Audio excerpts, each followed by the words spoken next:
je me suis dit, là, il y a quelque chose de bizarre, quelque chose qui ne va pas. Alors, je suis retournée voir le notaire. Je lui ai dit, mais qu'est-ce que c'est que cette histoire?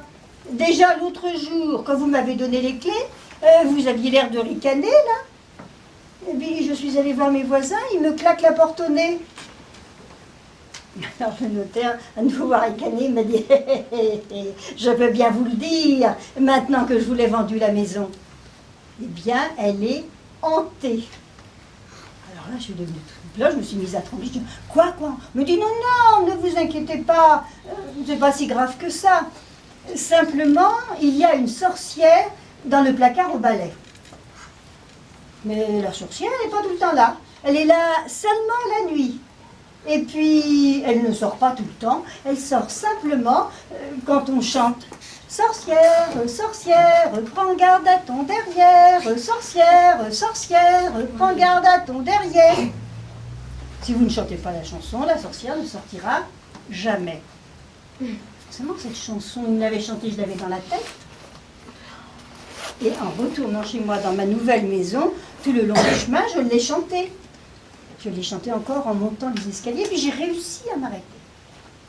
Et puis, bon, ça s'est passé, j'arrivais. De temps en temps, je chantais le soir, mais je m'arrêtais. Sorcière, sorcière, prends garde à ton. Et puis, je m'arrêtais juste là.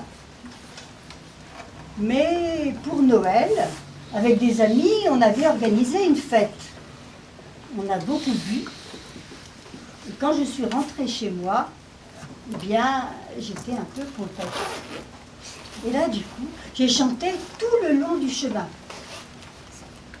Je chantais dans les escaliers et j'ai chanté encore en rentrant dans la maison.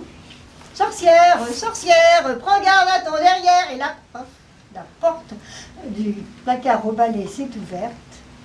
Et la sorcière était là, en encadrement, qui me regardait. Ah ah, elle dit, ça y est, tu as craqué. Moi, je me suis dit, s'il vous plaît, madame la sorcière, non, je vous promets, je ne recommencerai plus.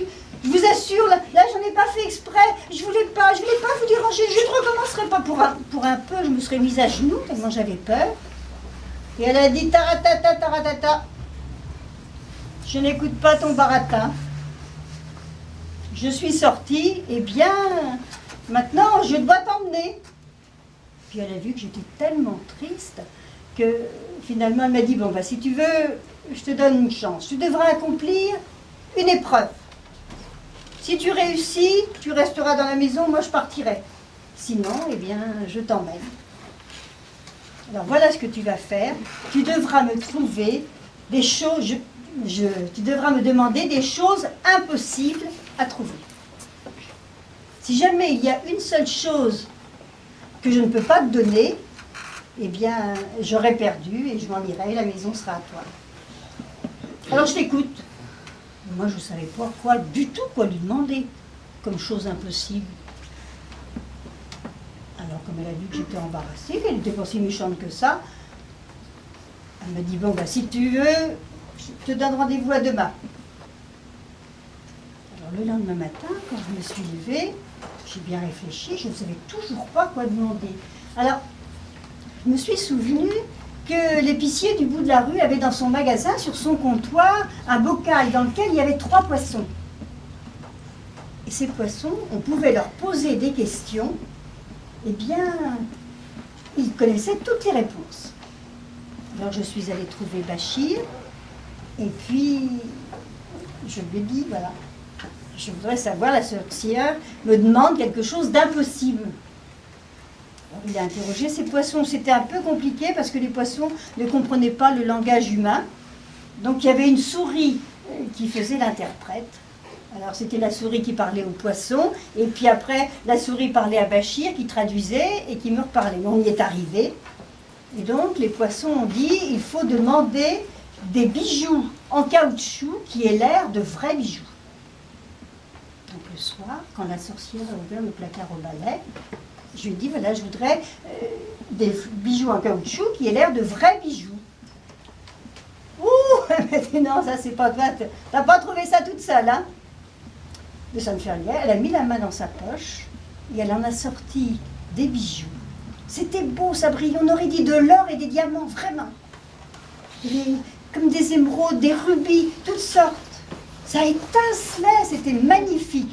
Et quand elle me les a donnés, que je les ai eus dans la main, c'était tout mou. C'était vraiment du caoutchouc. J'avais perdu.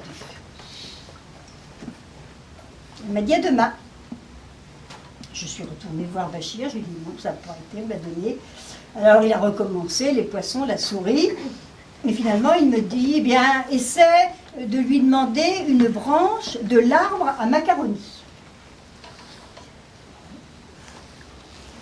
Le soir, quand la sorcière a ouvert la porte, je lui ai dit, voilà, je voudrais une branche de l'arbre à macaroni.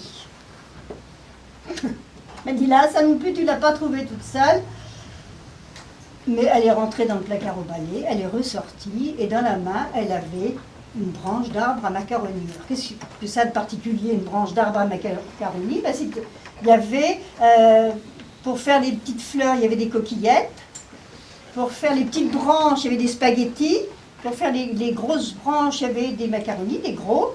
Et puis, il y avait un peu des lasagnes, enfin, toutes sortes de choses.